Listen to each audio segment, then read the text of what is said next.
I am going to explain the principle of order.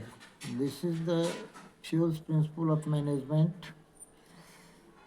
In this principle, order doesn't mean command, but it refers to orderly arrangement of men and material that is a fixed place for everything and everyone in the organization. Fuel emphasizes that there must be a fixed place to keep every material and everything used in the organization, and fixed place or seat for or cabin for every employees of the organization, so that no time and energy is wasted in search of any material or any person. इस principal में order का मतलब command नहीं होता है. Order का मतलब होता है orderly arrangement of man and material in the organisation.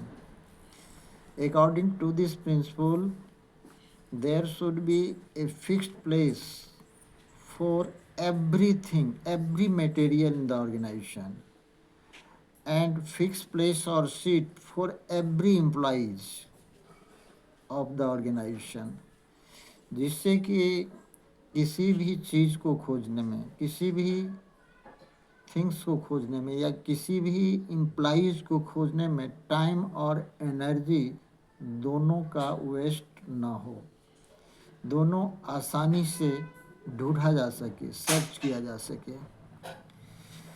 Here some positive effect of this principle.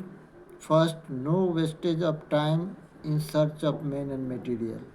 यदि प्रिंसिपल ऑफ ऑर्डर को फॉलो किया जाता है तो मेन और मटेरियल दोनों को सर्च करने में समय की बर्बादी नहीं होती है, एनर्जी की बर्बादी नहीं होती है, वेस्टेज नहीं होती है. सेकेंड है smooth and systematic working of organisation. Organisation में सारा काम स्मूथली होता है, सिस्टमेटिक वे में होता है.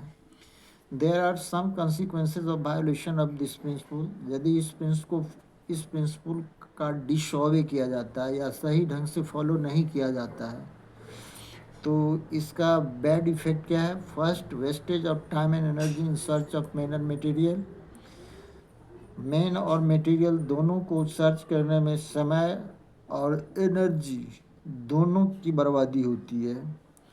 सेकेंड है not able to contact people at the right time. सही समय पर सही लोगों से कांटेक्ट करना, कांटेक्ट नहीं हो पाता है. So listen once again consequences of violation of this principle. First, men और मटेरियल को ढूंढने में टाइम और एनर्जी दोनों का वेस्टेज होता है. सेकेंड, लोगों को सही या लोगों से सही समय पर कांटेक्ट करना दिक्कत होता है या लोगों के साथ सही समय पर कांटेक्ट नहीं हो पाता है. So these are the bad effect और consequences of violation of this principal.